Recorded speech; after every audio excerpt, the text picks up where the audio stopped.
you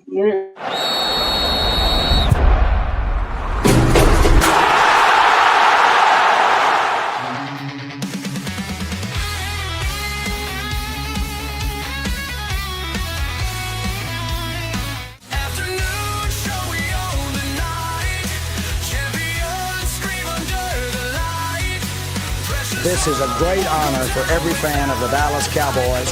I'm honored to be in the NFL.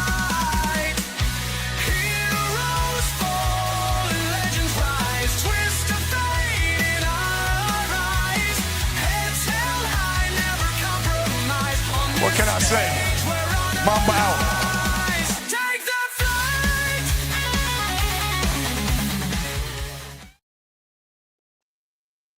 What's up, everybody? Good afternoon. It's your boy, Jay McLovin, with Tony Gonzalez. Gonzo's out sick. Hopefully he gets to feeling better. It's crazy, Tony. You know, the world has the groundhog. When a groundhog comes out, they see if winter's over with, what have you. And it seems like the NFL has one, too, that will tell you when the injury bug is going to end. Yeah. And from what I understand, they have chosen Pablo the Chihuahua. And what I understand, Pablo's running around the kitchen table because he don't see his shadow trying to find it. So I think we got more injuries to talk about, which we will get to later on in the show. But without further ado, Tony, it is all yours, brother. Okay, let's get started. Let's start right off with the World Series, man. It's been a good World Series already. I was in Chicago Friday night, and we got back from what we've been doing back to the hotel, and got to pick up the game when it was just got tied. Toronto just tied it, and my wife's a big Dodgers fan, so it didn't go her way that night because Toronto went crazy. But the Dodgers came back Saturday and got a big win.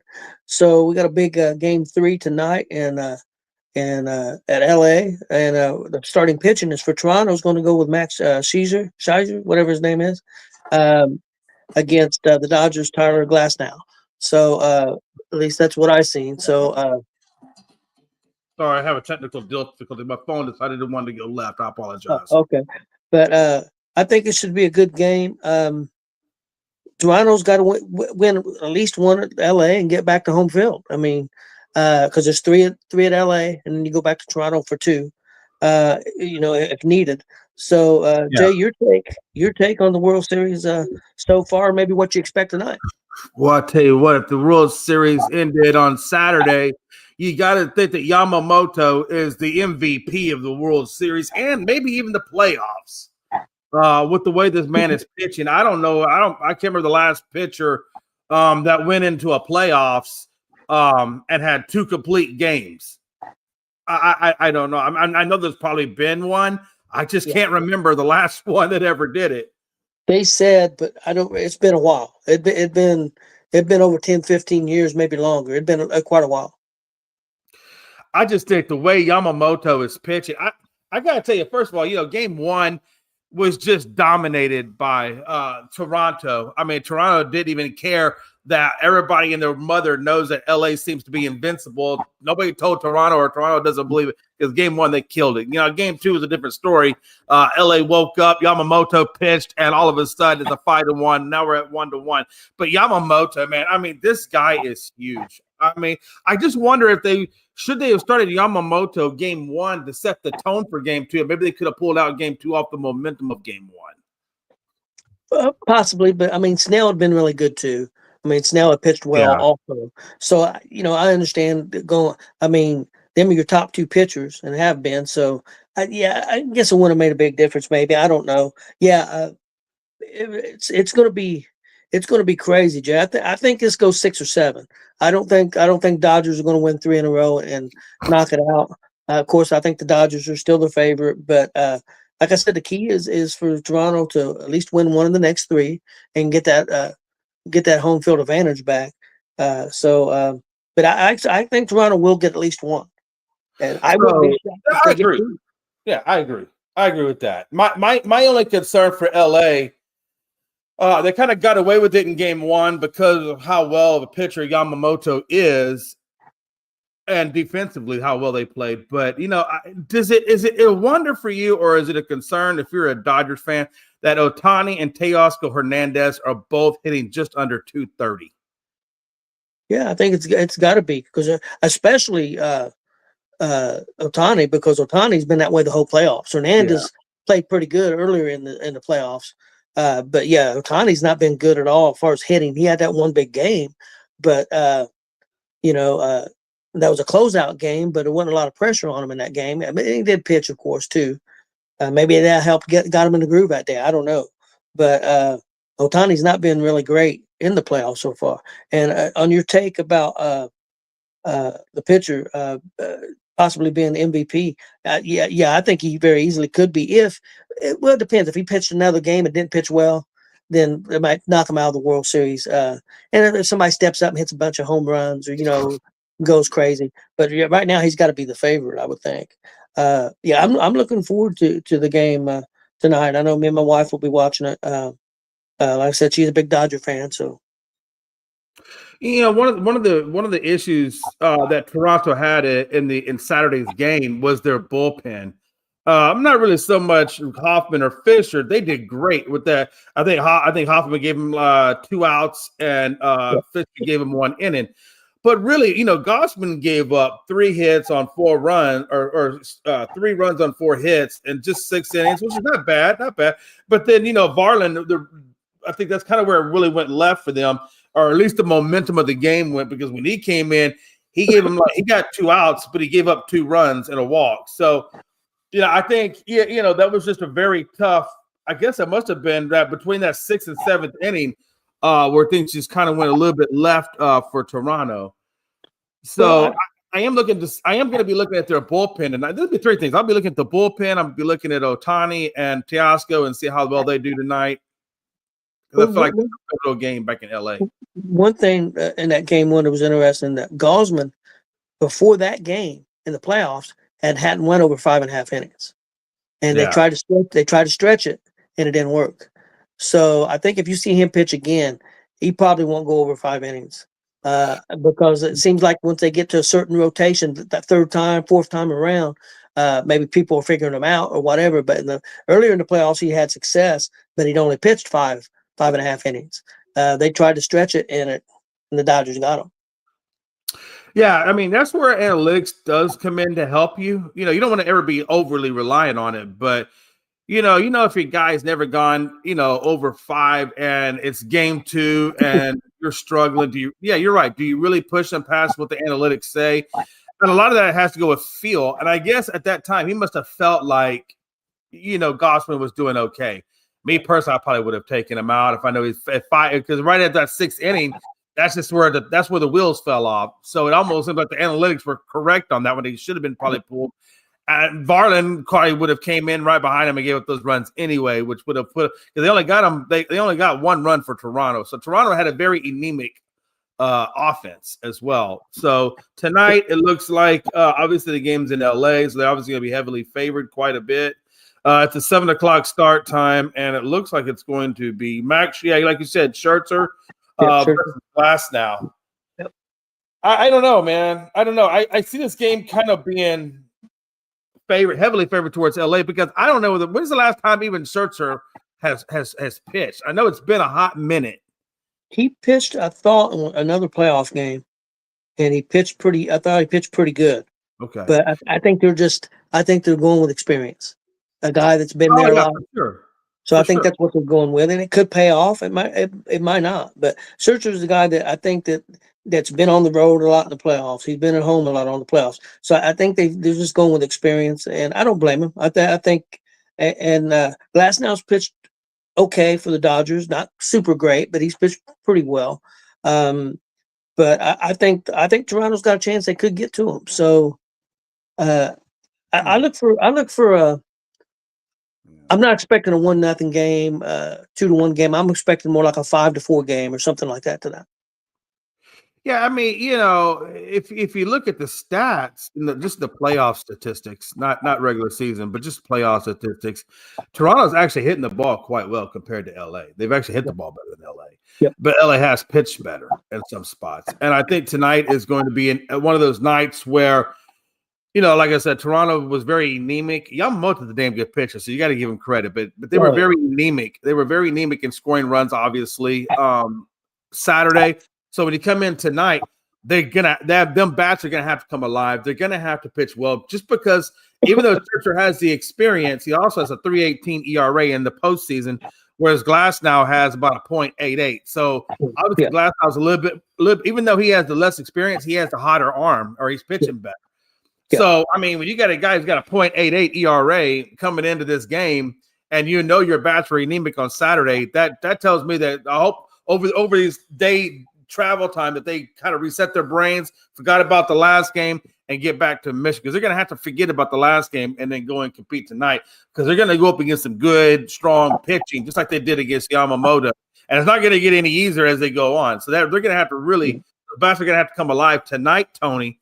I think if they go down tonight, then they go down 2-1 with another game in LA with the momentum wave, this could go ugly. It could go ugly for Toronto. So they're going to have to step up tonight. Yeah, I agree with you. I think that tonight's a good night for them to try, because if you beat them the first game in LA, it really puts a lot of pressure on LA for the next two. I think because Dodgers are one of the best teams in baseball at home. Toronto was also like one of the top two teams at home, so they're both pretty good home teams. And like I said, it's a key for Toronto to at least get one. I think would be very helpful if they got the first one there, because then you might be able to steal another one. If you could go back to Toronto up 3-2 and only have to win one, that's exactly what you want. But we'll see. They got to try to get one first, because Dodgers are very good. Jay, anything else on this before we move on to some NFL? Yeah, the only last thing I really wanted to talk about was I do want to give him a good praise. I mean, Yamamoto went 9 innings, they only allowed 8 strikeouts. Usually we get around 10 to 13 strikeouts in the game, and he only gave up 8 on 105 pitch count. So if I'm, typically most starters, they're pushing 100 by the time they get to what I would say probably about the 5th or 6th inning. They're typically close to the 100 mark, much less nine innings. So the last thing I want to say about this game for Toronto is, and probably the biggest key I would say for Toronto is, do the hitter's pitch and not the pitcher's pitch. Make them work for it. Make them throw you balls. Don't go up there being first hit swinging aggressively, unless he just comes down the middle. Then if that's the case, whatever. But I think they're good. That chase rate. We always talk about the chase rate. Toronto has got to be very disciplined at the plate and make those pitchers pitch so they can get out of that Glasnow situation and get into the bullpen. And then let's see what we can do in the bullpen. So that would be the biggest thing I would say for Toronto is work the damn count. Springer, tell Guerrero and your buddies, work the count and stop giving them 2 or 3 hits or 2 or 3 swings and done. So I would say work. Yeah, I agree with you, because that was the biggest difference between game 1 and game 2. They really worked the count in game 1. I mean, how many times did we see guys coming up and foul off 4 or 5? They was getting 9 or 10 pitches per at bat, and that was huge for them. That's why they ended up getting to the pitcher, because they stayed alive. They didn't swing at bad pitches, and if there was good pitches, they were fouling them off and going deep in the count, and just add more on the pitcher. So that's what they got. That's what they got to do tonight. That's what they got to do if they want to win the series. That's what they got to do. Period. Oh, absolutely. I mean, because you think about one of the biggest strengths behind LA, other than their hitting, correct? They got great hitting, but one of their biggest strengths is that starting rotation. Yeah. I mean, they have an incredible starting rotation. But I think if they can, but we look at the Tanner Scotts. Actually, a lot of their guys. Kirby Yates is out. Vesia is out. I don't know. Yeah, Tanner Scott is out. I mean, they are very thin. Yeah. At bullpen. So I would say that really is their biggest thing, is get out of the starting rotation, get to that damn bullpen, and I think that's where you're going to do your damage. That's all I got to say on that. Yeah, I agree. Well, let's go to some NFL. I'll give some scores, and we'll talk about some of the games and some injuries and some moves, players going other places. First of all, wasn't a lot of great games this week as far as watching. To be honest with you, a lot of blowouts. First one, Miami, all over Atlanta, 34-10. Baltimore getting a big win over Chicago, 30-16. The Jets in Cincinnati, and this was a pretty good game. Jets win 39-38. The battle of no defenses. Buffalo all over Carolina, 40-9. We had Houston, big win for them, 26-15 over San Francisco, and it really wasn't even that close. New England all over Cleveland, 32-13. Next up, Philadelphia over the Giants, 38-20.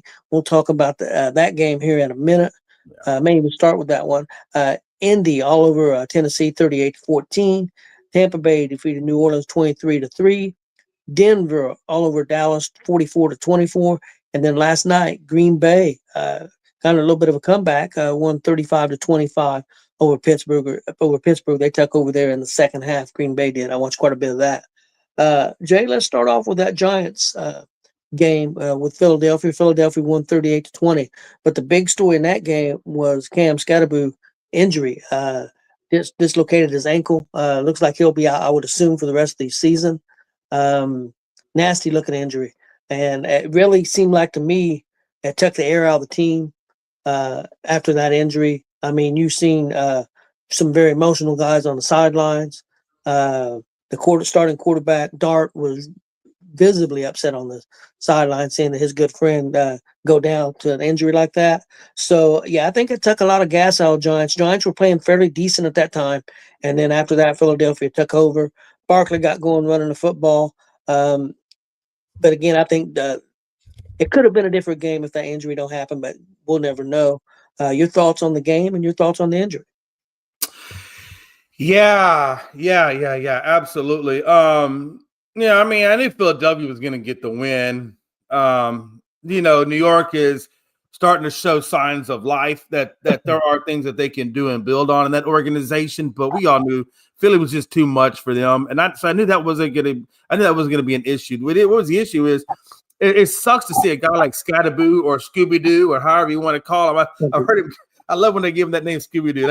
I just love that. But here's the thing, man. Jackson Dart is he's your general, so that's the guy. But one thing that Skattebo has that every team that does great things needs to have is a Skattebo, right? I mean, Ravens had it in Ray Lewis, right? And there's other teams out there that have had those types of players that just are the heart and soul of your team. And that's what Skattebo is. He legitimately, you can tell that he's the heart and soul of the team. Everybody loves Skattebo. Nobody hates that guy. They all love that guy. Every single person. I mean, this is a dude that got up on after the game and rips his shirt off of Fitzgerald, or Fitzpatrick. I mean, he's just doing Skattebo, and they're bumping chests and Dart's coming in doing this. That's the guy. That's the guy. That's the guy you build an organization up, because that's the guy that can motivate your team. Even in the hard times, the guy like Skattebo can motivate your team and get them back on track. And it sucks to see him go down. Now, I am glad to see it. It's only a dislocated ankle. So, yes, he will miss the season. That is the downside. But you know what? I'll take a dislocated ankle over a ruptured tendon or Achilles or any of that kind of stuff. So, the fact that you're going to lose him for a season, and you never know. Look, I'm going to tell you right now, this the dude his foot's like this, and he's trying to get up and walk and go to the next play. Yeah. Now think about that. Think about that. This is a dude that don't even know his leg can't do it, but he gonna figure out a way. He gonna rip his foot off and let's go play the game. I'm just saying that's the kind of guy that every organization needs. You need a Skattebo on your team, and it sucks to see that. And I understand why Jackson Dart gravitated to Skattebo, because they went to different universities. They just linked up, but you can tell that Skattebo has that very infectious personality, and I think he draws people in. And he obviously him and Dart really formed that connection quick, and you can see that they really do well. So it sucks to see him go down. I think he'll be back, but I'm telling you, man, Skattebo, that's a guy that I wish we had a guy like that on the Cowboys. I really do, because I think that guy's amazing. Yeah, I agree with you. I've been really impressed with him. I thought that he would make an impact this season. I didn't expect it to be as early as it was. I mean, he came right out of the gates, but he got an opportunity because some of the injuries, Tracy going down and some others, so he got an opportunity and basically took the job from Tracy. Now Tracy's going to get it back. But yeah, it sucks. But I think the Giants, I've got a nucleus there at least to be hopeful about with Skattebo coming back next year, and with Dart, and Tracy's not a bad player. They still got some work to do, but I think they're moving in the right direction. And that's not always an easy thing to say about the New York Giants. So hopefully, prayers out to him and his injury, and he heals up fast and quick. Let's go ahead and talk about the other kind of move that was made. Lockett got released from his team, the Tennessee Titans, and I guess he signed this. I think this morning with the LA Raiders. Your thoughts on that, Jay? Yeah, my thoughts on that. It's good to see Lockett get picked back up. I understand why he went with the Raiders on a certain level because Pete Carroll's there. That's his guy. That's who he played all his time with, and they got all that experience together. So it was a natural fit for him to go that direction. I'm really shocked and really surprised that, Tampa did not reach out to him. And for a lot of reasons. Number one, you have no wideouts. They're all on the injured list, except for Egbuka. And I don't want to say his name too loud because I'm scared he might go on the list for Baker. But you can pick up a guy like Lockett, who has veteran experience, good catcher, great attitude, good team guy, and you get him at a super, super cheap price. You probably bring him on a 1-year deal. You use him for the season, and then he's gone off your books. Didn't affect your cap room one damn bit, but you know what it does do for you? It keeps you competitive. Yeah, and I don't understand why they didn't bring him in. To me, I think Bruce Arians and Bowles and all them people over at Tampa, you kind of screwed the pooch on that one. You had a great opportunity, and I think you let it slip through your fingers. Yeah, I agree with you because with a quarterback like Baker could work with anybody. I mean, I think that they would get together on the same page quickly. And like you said, they are hurting. They do have the young Tez, I believe his last name may be Johnson, a young rookie receiver that's showing some signs of life. But I think Lockett's experience, even if it only helps you out 4 or 5 games before other guys get back, I mean, I think it would be important. So yeah, I think they should have went after him also. I don't disagree. It just says they picked him up on. Well, the Raiders got him, or excuse me, Tennessee had him on a 1-year deal. Obviously, I don't know if they're going to buy out whatever it is or who absorbs any of that. Not that it's really going to matter because they couldn't have been for very much money. I mean, they're 33 years of age. Yeah, I agree. First game that I had down to talk about was Baltimore and Chicago. Lamar Jackson did not play. He did not come back. A lot of people thought he was going to. Now they say it's probably going to be this Thursday night. He's going to make his comeback. But Baltimore got back to something they needed to and hadn't been able to do, was rushing the football. 177 yards rushing. That was the big key for them. The defense played better. Roquan Smith and a couple other players stepped up, something that they hadn't done. The defense had looked horrible. The Bears had a good offense last 3 or 4 games. Again, Baltimore had 355 total yards, 177 rushing. Chicago had 372 total yards, but only 96 rushing. And the other big key for them is Chicago had 11 penalties for almost 80 yards. And I think that really hurt them. And they also had an interception. Chicago did not look good in this game.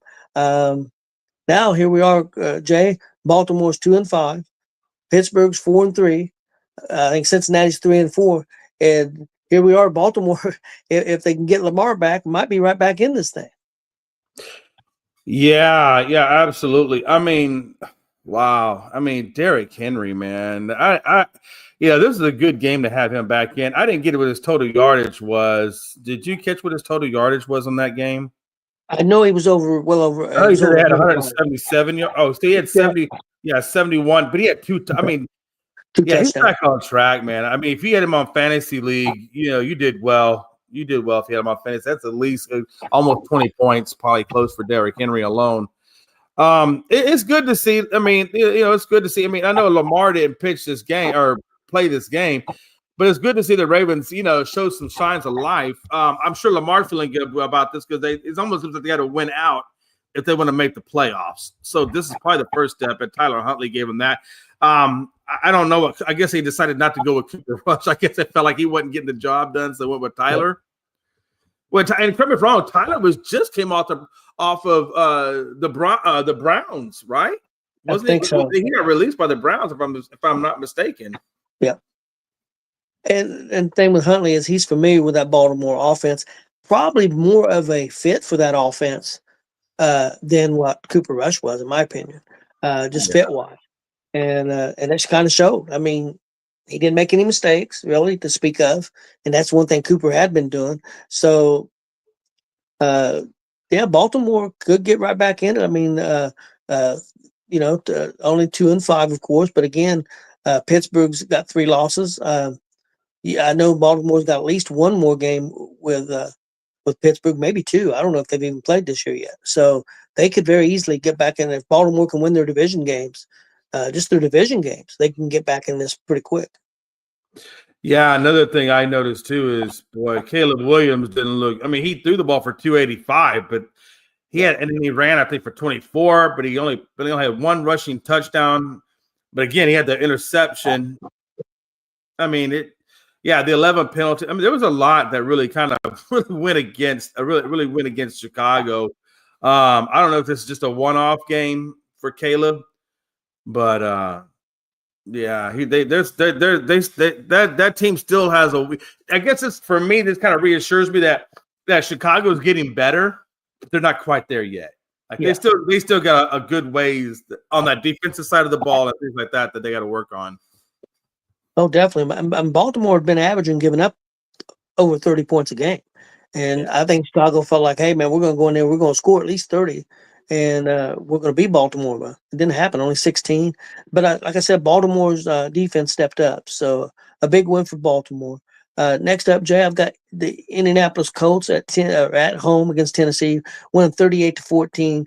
Pretty much dominated this game. 420 total yards of offense, 164 yards rushing. Daniel Jones was 21 or 29 for 272 and 3 total touchdowns. Jonathan Taylor, huge day, 174 yards total offense with running and receiving and 3 total touchdowns. Taylor having one hell of a year. Tennessee had 341 total yards, 113 rushing. A lot of that was late in garbage time. Indy pretty much controlled this game, from the start. I think it was 17-7 at half, but Tennessee, it never felt like Tennessee was really in it, to be honest with you. Your thoughts on this game, Joe? Well, the biggest takeaway from this game for me is this is how you know the Colts are a legitimate playoff team and can go deep in the playoffs. Because when you play teams like Tennessee, you should be blowing their doors down. 38-14. These are teams you should be absolutely blowing down. This should not be close games. This should not be, oh my God, I couldn't believe. No, these are games that you put in a very big punctuation mark that says, look, this is who we are. This is who they are. And we did exactly what we were supposed to do, given our level of talent. And that's what we expect from the Colts. That's how you know they're real. There's a lot of teams out there that are losing games they shouldn't be losing. Buffalo, for one. If you want to be the real deal, you should have lost that damn game to New England. No offense, but you should have lost that damn game to New England. And I know Frankie's head's like this big, thinking that New England is the best thing since sliced bread, but I don't think they've quite played the type of teams that are going to show them that they're not the best thing. Tennessee's New England's a great team. I don't want anybody to misquote me. They're still a good team, but they're not as good as what Frankie makes them out to be. I don't buy into that yet. But you got to beat the teams like that. Yeah. And the fact that the Buffalo Bills didn't do it, that raises questions. And I think a lot of us look at Buffalo Bills and we look at their defense, we can see that's probably one of the biggest problems is their defense.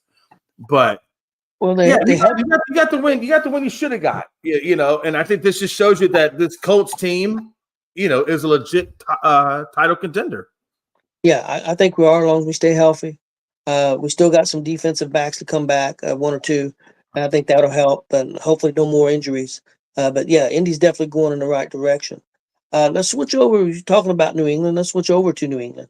New England defeated Cleveland. The game was a little close early, but then New England took over, winning 32-13. 422 yards total offense, 177 rushing.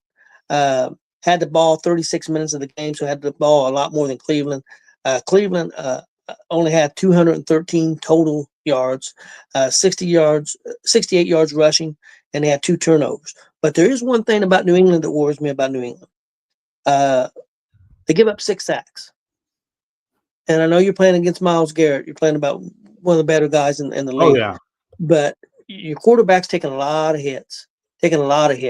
And that worries me for New England. They've got to fix that. If they want to go anywhere in the playoffs, they got to fix the giving up the sacks. So many. Offensive line's got to get better at that, or he's going to get hurt. And he's playing well. Now, don't get me wrong. That quarterback's playing very well. New England's looking pretty good. Again, they're not playing.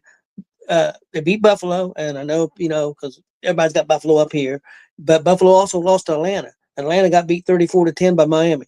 So so where are we at? I mean, there's a lot of teams up and down in the NFL right now. There's not very many teams that I consider up here, and I know it's hard as a Colts fan to say, "Hey, my Colts are up here," because I'm not used to that. It's been a while since that, but it's still early in the season. We're maybe halfway at most, so still a long way to go for the Colts. Still a long way to go for New England and all the teams. But your thoughts on that 32-13 win for New England over Cleveland?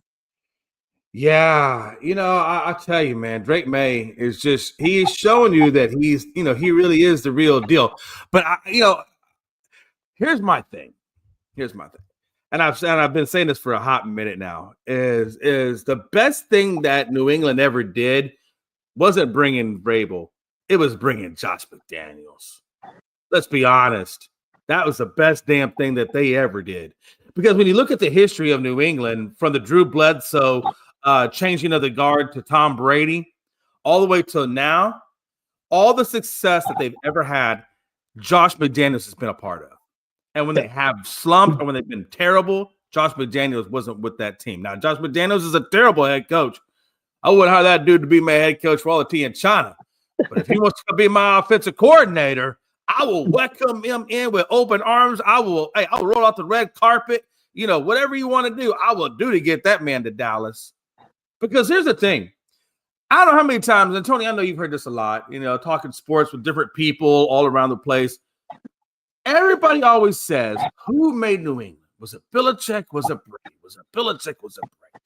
And we've heard 1,000 times we've had the same damn conversation. But the one thing I've never heard anybody ever say was, hey, is Josh McDaniels, is he a big part of that dynasty? And I'll tell you, I really think he's more a part of that dynasty than what Bill Belichick is. Think about that for a minute. Think about that. Look, watch this. Do the math. He made a Pro Bowler out of a number 6 guy that became ultimately the GOAT, right?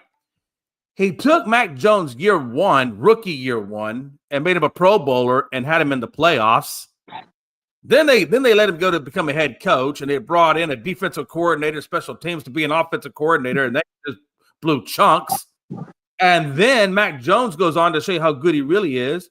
And then they bring in Drake May, and they go from last place with Drake May. They bring in Vrabel, but they bring in McDaniels along with Vrabel.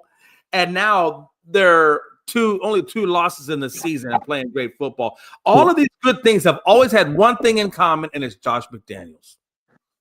I agree. I think McDaniel does not get enough credit. I agree 100%. And I think it's a big reason why they're playing well right now. The only thing I will say is when New England was also good under Belichick, they had a great culture there. And I think sometimes you can stay there. I think sometimes you can stay there too long and the culture can change because Belichick was there so long. I think things change.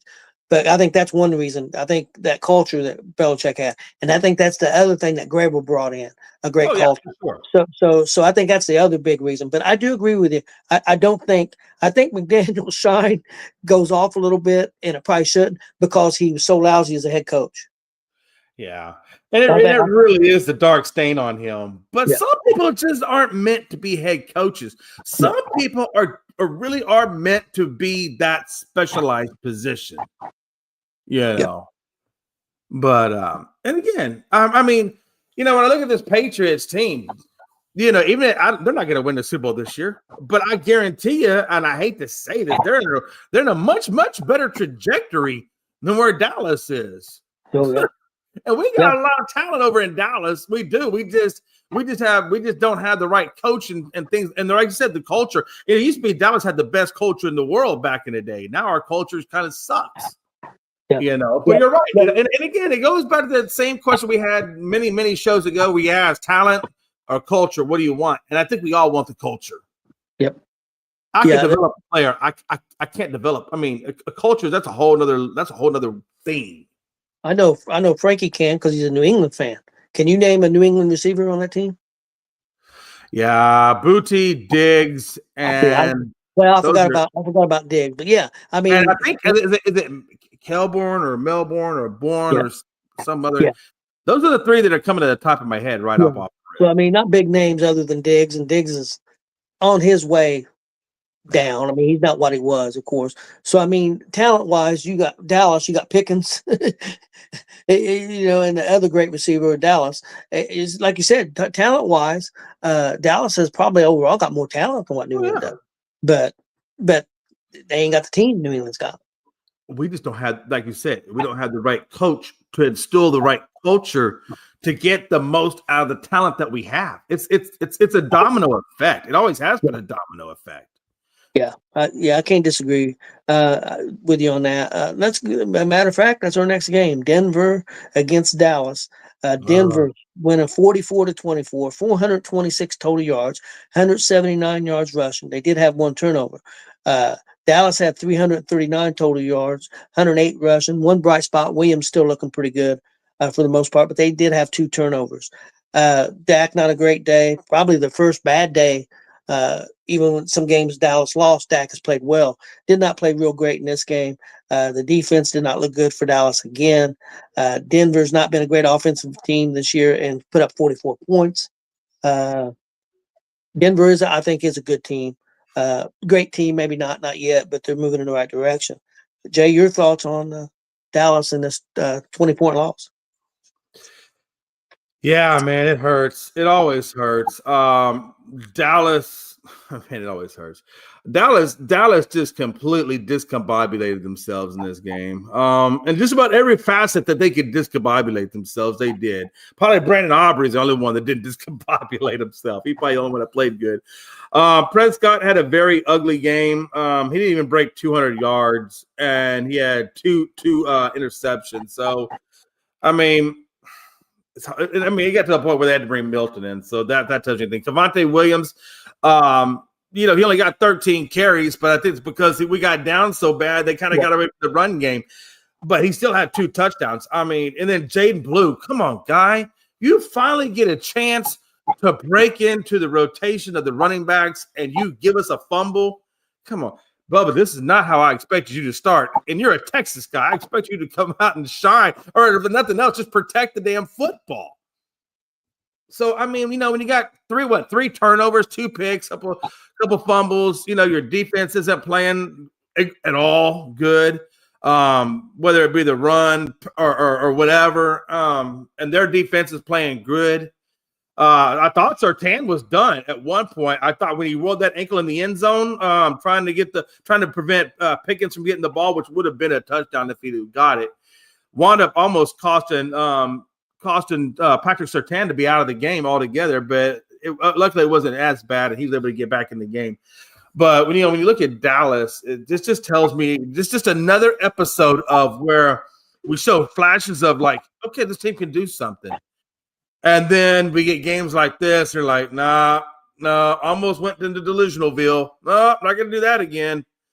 And I feel like that's just the way it always is with Dallas. We get to a point where we feel like there's going to be some good things, and then you get a game like this where you basically just are losing on all aspects: passing, running, defending, coaching.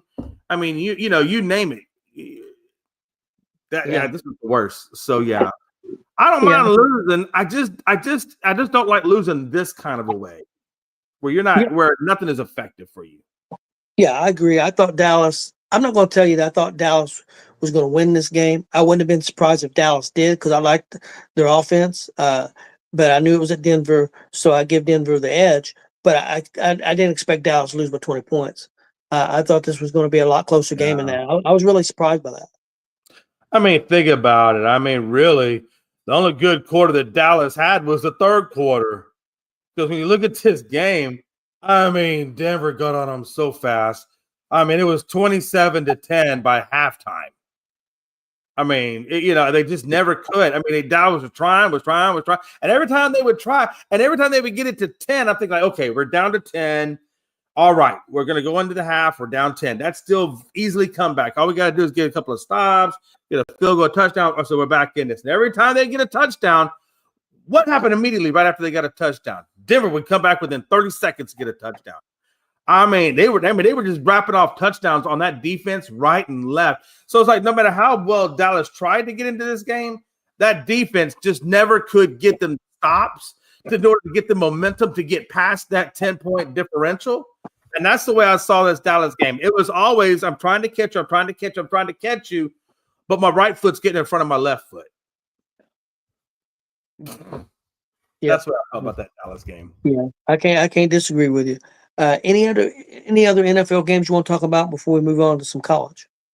No, I think we hit most of those major categories. No, if you're ready to move on, we can move on. Okay, well, let's go to some college. One thing I just noticed, Jay, there's a lot of jobs. There's been 12 college football coaches fired so far this year. And listen to I'm not going to name all 12 of them, but I'm going to name 5 of these jobs that are pretty big jobs. You got Penn State open, LSU's open now, which we're going to talk about that in just a second. Florida's open, Arkansas is open, and Oklahoma State. Right there's just 5 of the jobs that are open. I mean, that's crazy. I mean, I think there's going to be more jobs open than there are qualified coaches. Yeah, I see a lot of assistant football coaches getting some job offers. Jay, why? I mean, let's look at IU and their coach, Signetti.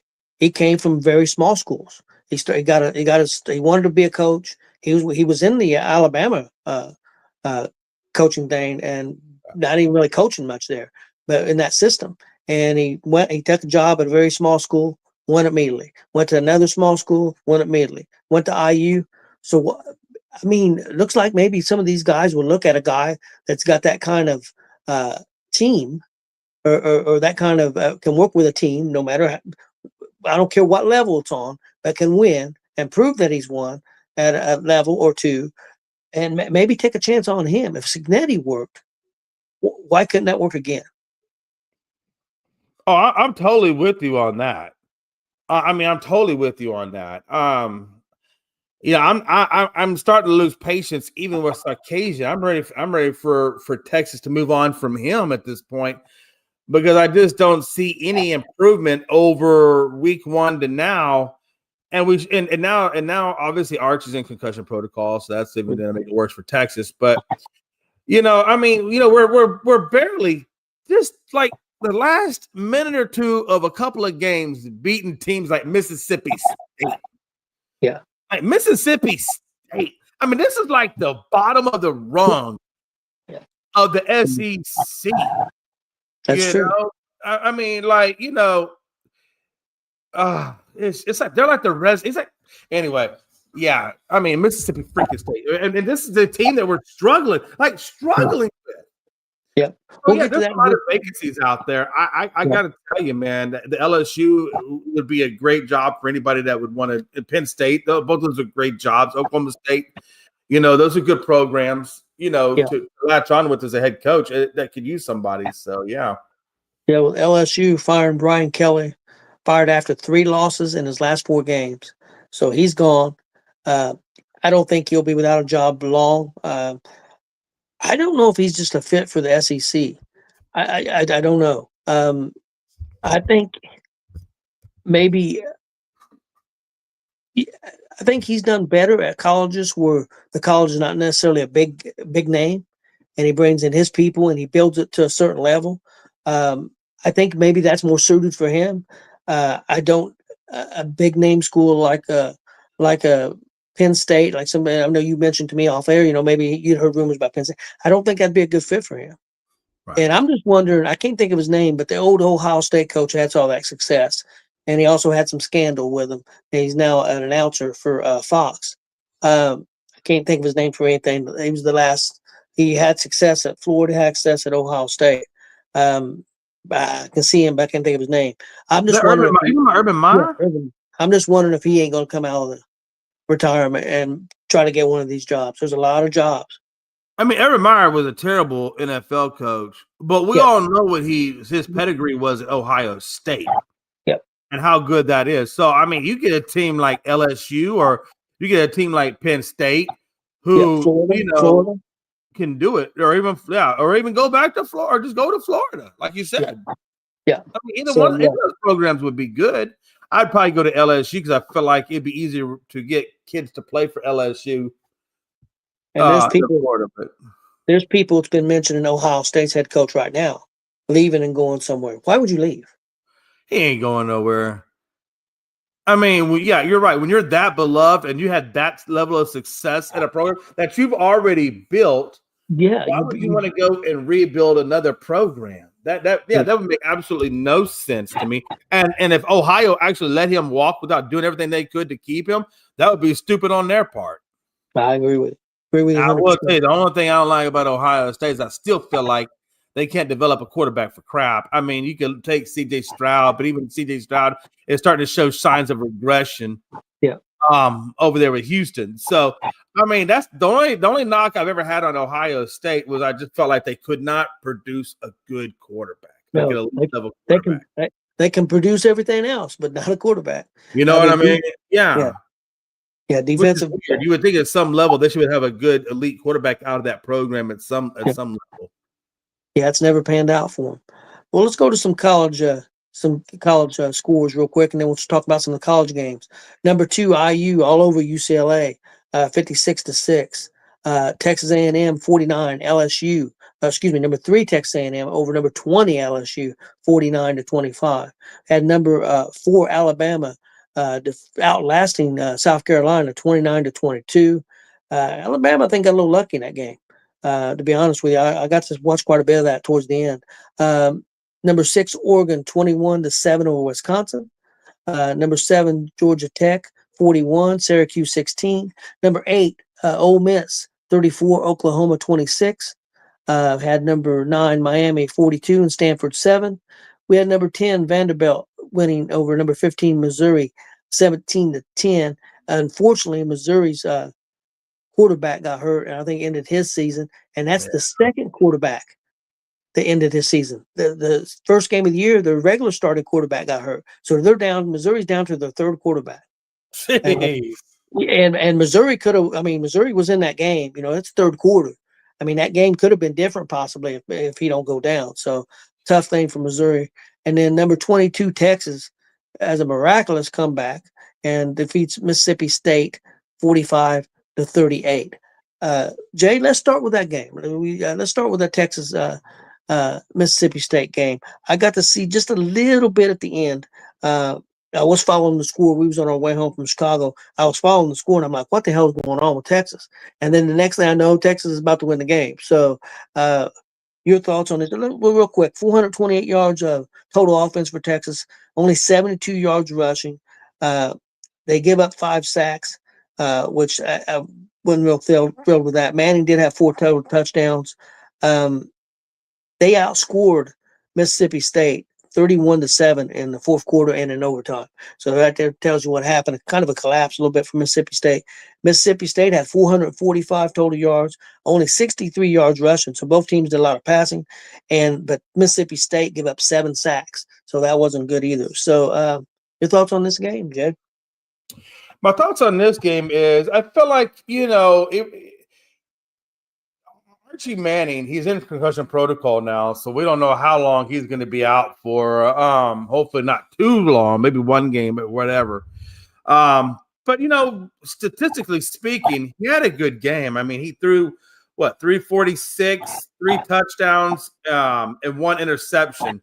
So, I mean, statistically speaking, you take away the interception, and I thought he had a pretty good game. He gave you 10 carries, 6 yards, and a touchdown. So he had actually 4 touchdowns and 1 pick. So I thought Archie did the kind of game that we expected Archie to do or should have done since week 1. Right. The problem with Texas is even though Archie showed drastic signs of improvement, that defense still looks like dog poo-poo. Yeah. I mean, the defense is just terrible. And at first I was like, oh, God, Archie Manning is going to be the death of us. Blah, blah, blah, blah, blah. No, we got more problems than just Archie damn Manning. We got defensive problems too. And Weisner is not exactly tearing it up running the ball either. I think he had 3.4 yards a carry. So yeah, you're right. They had 72 total yards. I mean, Mississippi State is literally killing our run game. What? So what is it? Is it the offensive line not opening up holes for them? Is it just them not having a fast first step? I don't know, but to me, it just looked like it's probably more offensive line driven, just not giving them holes.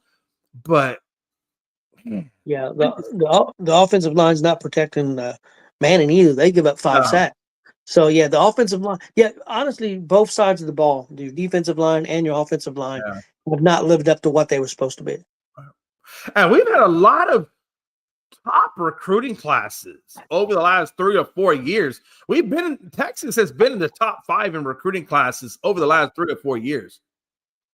I mean, it's not like they're not getting 5-star, 4-star recruits. I just don't know what the hell they're doing with them. Because as sure as hell ain't putting a productive product out there. I mean, we might be able to beat up some BS last place Mississippi States or Kentucky's or whatever, but we can't do nothing against the serious teams. If you brought Indiana to us right now, we'd get our asses kicked. You brought Ole Miss to us right now, we'd probably get our asses kicked. And that's a damn problem. Yeah. Arcadian, that's a damn problem. Because it shouldn't be this way. You should not be in the top 5 recruiting classes the last 3 to 4 years. You've got the talent. You can't tell me you don't have the talent. So where's the disconnect? Why is your talent not showing itself? Is it a culture thing, like what Tony was talking about a while back? I mean, is it a developmental thing that you're not developing these 5-star recruits, these 4-star recruits that you're getting to put out a good product on the field for the state of Texas? What are we doing? So, yeah, I mean, at first, when this season first started, I was all about Archie. But the more I started watching this team play, the more I realized it's not just Archie. It's the whole damn caboodle. Yeah. What tells me, are they not developing Archie, well enough to fulfill his full potential? So I don't know if I'm the athletic director for the state of Texas or for University of Texas, I'm probably going to look at the developmental process and the culture process of my school. That's probably where I look at first. Yeah, I don't disagree with you, Jay. They've been disappointing. I expected that defense to be the anchor of that team as Archie got better, and Archie has gotten better, but the defense has gotten considerably worse. Oh, boy, it's terrible. It is just garbage. Well, let's move on. Next game I have up is a team that is I wondered if they were overranked, and that was Texas A&M. But they handled LSU 49-25. They had 426 total offense yards offense. They had 224 yards rushing. LSU was winning this game 18-14 at half. Texas A&M outscored them 35-7 in the second half. LSU only had 278 total yards, and they got sacked 7 times. So I think Texas A&M is the real deal. I think it's going to be between Texas A&M, and even though I didn't think Alabama looked very good this week and was lucky to win, I think it's going to be between Texas A&M and Alabama, probably in that conference final. And the winner, I think both teams will probably end up making the playoffs and maybe top 4 still. Yeah. But I think A&M is definitely going to be in that mix, unless I get surprised, because they really impressed me. And because I had asked my son Chris about was they deserving of being the 3rd ranked team or whatever, and he said yes. And I said, well, I mean, I'm just not sure, but yeah, I think they are. So Jay, your thoughts on this game? Yeah, I mean, I wish Texas played as good as A&M, but I will say this, I always say in order of priority for me, it's always country, state, city, right? That's how I look at things. And so since Texas isn't in there, it's good to see it. At least one damn Texas school is doing something good to represent our state, right? At least somebody's doing something good. Even though I'm not gig them, I will always be hook them. But man, yeah, A&M is good, man. I mean, they are legit ranked at number 3. And they'll give and I'm gonna say right now, they're gonna win. They are the best team in the SEC. Until somebody shows me differently, they're the best damn team in the SEC. And so it's good to have them represent us. I think they'll stay that way throughout the playoffs. And I think and again, Texas is going to get annihilated by A&M. Because we played them at the last game. We got 2 big games left on our schedule. Actually, I take that back. There's 3 big games left on our schedule. If we can somehow miraculously resurrect the Titanic, we could probably get back into this thing. One of them is Vanderbilt, the second one is Georgia, and the third one is A&M. Those are Texas's top 3 teams left to get back into it. And A&M, that's the game that I probably sweat the most over, because it's going to be an in-state rivalry game. It's going to be the tickets are going to be stupid expensive. I mean, it's going to be crazy. But no, A&M is legit, man. They have the defense, they have the offense, they have this coaching. Everything about this team is legit. And they are where they should be. LSU, on the other hand, there's some questions on that team. And if they would have lost to LSU, I would have been questioning some things about A&M. But no, again, these are the types of games they should be winning, And even though they got to a slow start, they did finish pretty well. So, and that's another thing, Tony. I like teams that can get smacked in the face and still come back and decisively win the game. Because everybody gets slapped in the face. Every good program gets slapped in the face. The difference between the good programs and the shitty programs are the ones that are supposed to be good programs. Yeah. It's all, like you said, Tony, it's all about that culture. It's all about the institution of winning. It's all about the passion to win and all the things that go along with it, right? That's how you know the good teams from the crap team. You got to get slapped in the face so you know what kind of competitive nature your school has. Yeah, I agree 100%. And that's going to fit right in here. We're going to talk about number 2 ranked IU defeating USC 56-6. But the reason I'm going to point that out is last year, Cignetti come in and had an unbelievable year. But they got the 2 games that they lost last year to Notre Dame and to Ohio State. They got smacked in the face. Yeah. And what did he do in the offseason? He went and got bigger and he got stronger. So we're not going to get smacked in the face anymore. So we're going to do some smacking. So that's what he did. He went and got bigger. He's seen his weaknesses on his team, and he went and fixed them. So I mean, that's what you got to do. Now, whether that ends up they win a championship or what they do, I don't know. But I mean, they're definitely in the hunt for it. A lot further in the hunt than they were last year. So let's talk about this game real quick.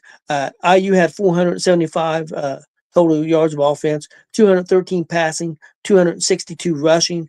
Had the ball for 35 minutes of the game.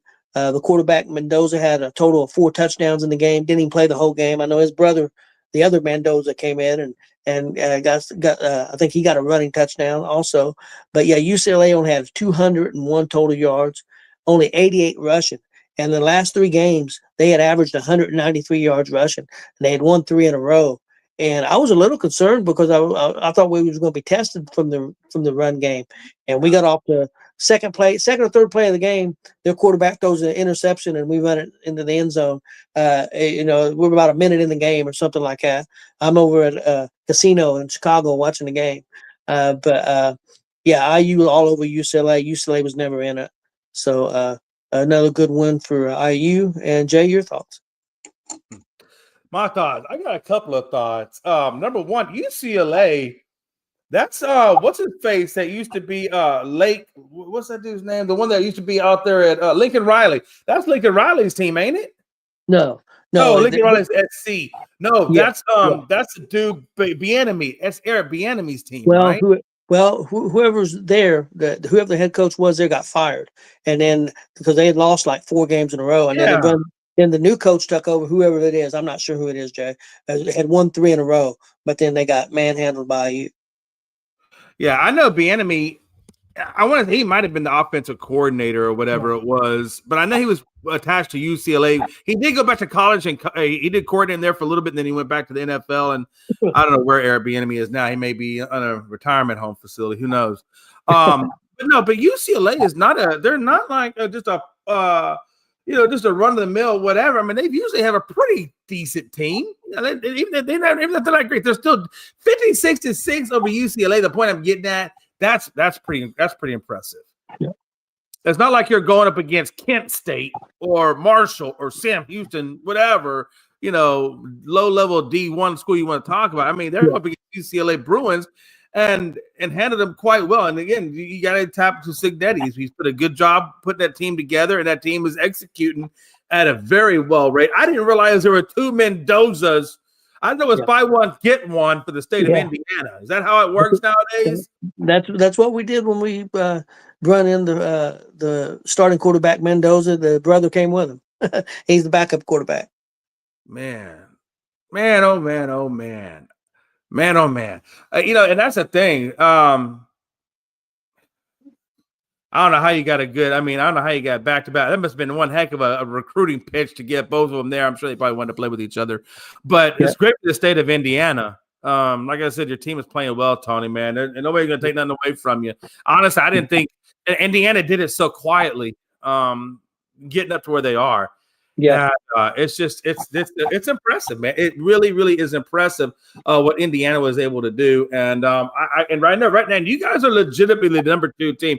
I know a lot of times when we look at the top 4 or top 5 schools when they put out the power rankings, we're like, I don't know about this one or this one. Maybe this one or this one should be up there instead. Yeah.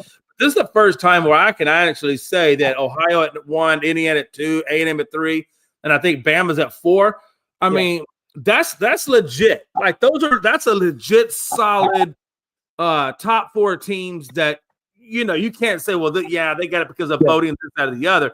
I mean, that's like a legit solid 4 teams there, and I don't think it'll be up into interpretation on that. Yeah, I agree with you.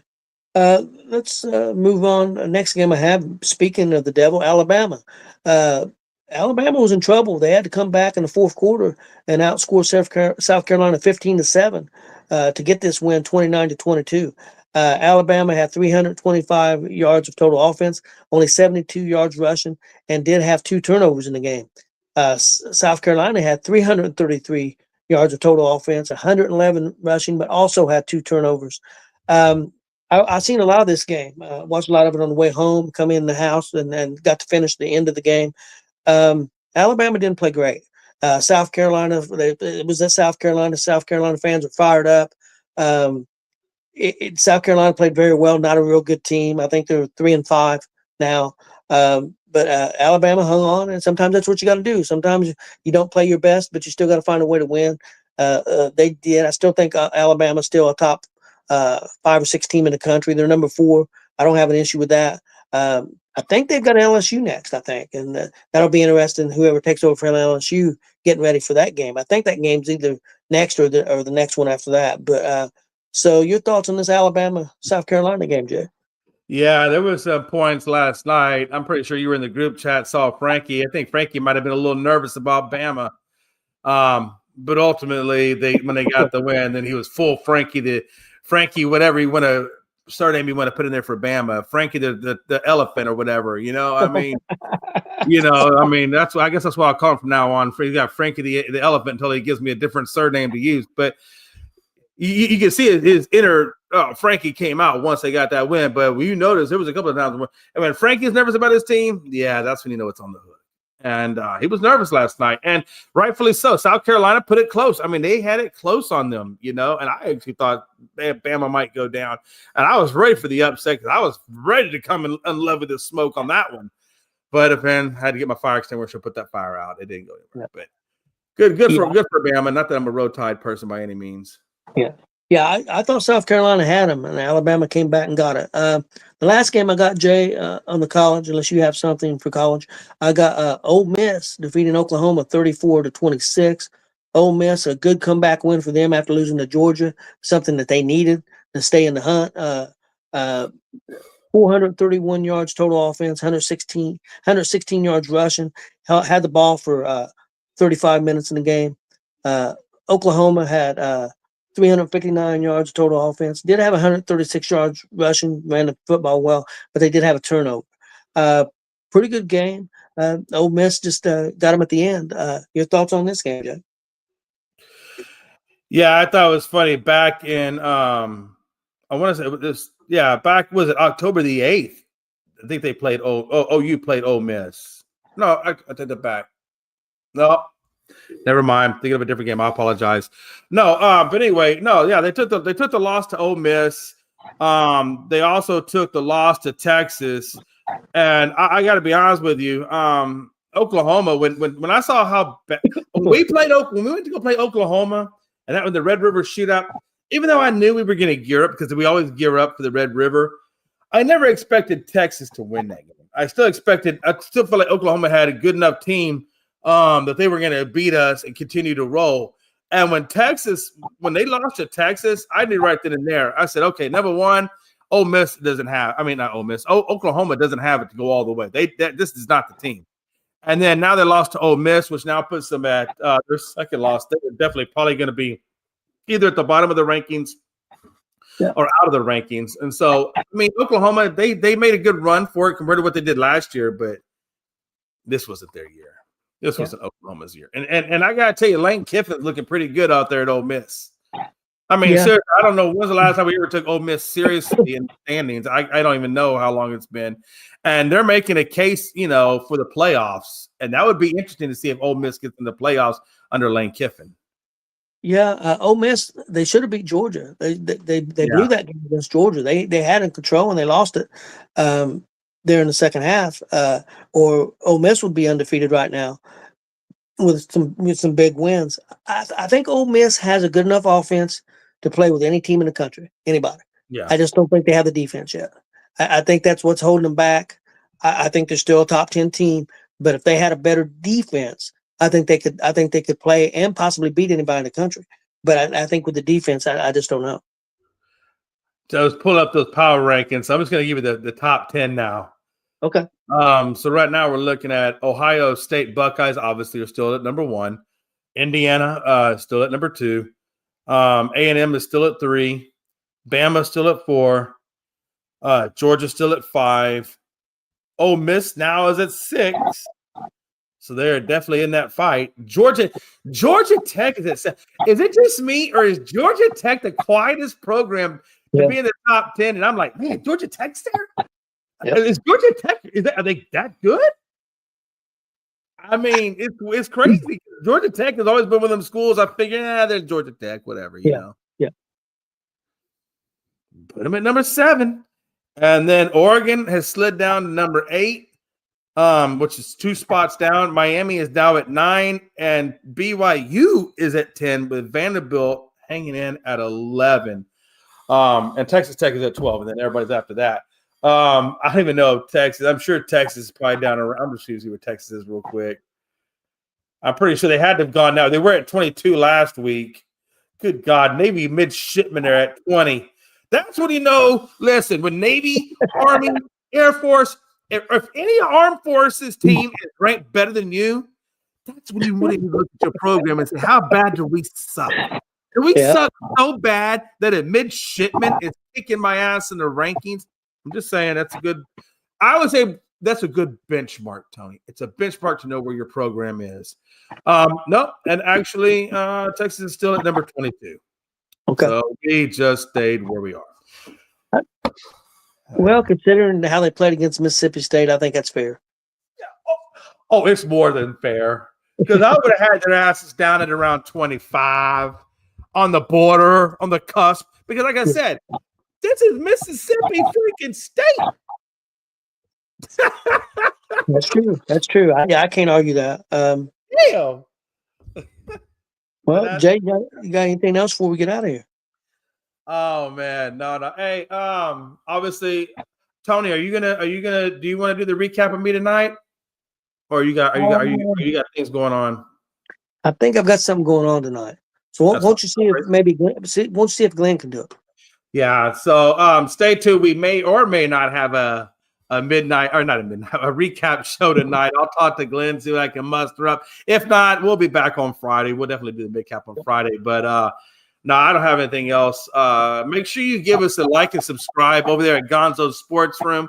They do a lot of great content with a lot of great folks in the wrestling, independent wrestling scene and things of that nature. So if you're a wrestling person, you definitely want to check them out. And Tony's got some mad cred.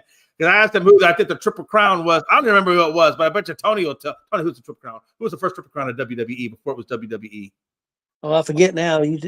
Pedro Morales. See, there you go. That's how you know this is a damn good ass wrestling show when he could pull that off the top of his head. They weren't in WWE at the time. So you're going to get a lot of history on Gonzo Sports Room. You're going to get a lot of knowledge, a lot of entertainment. I promise you it is worth the watch.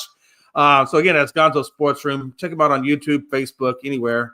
Here on ESN, you can anywhere here as well.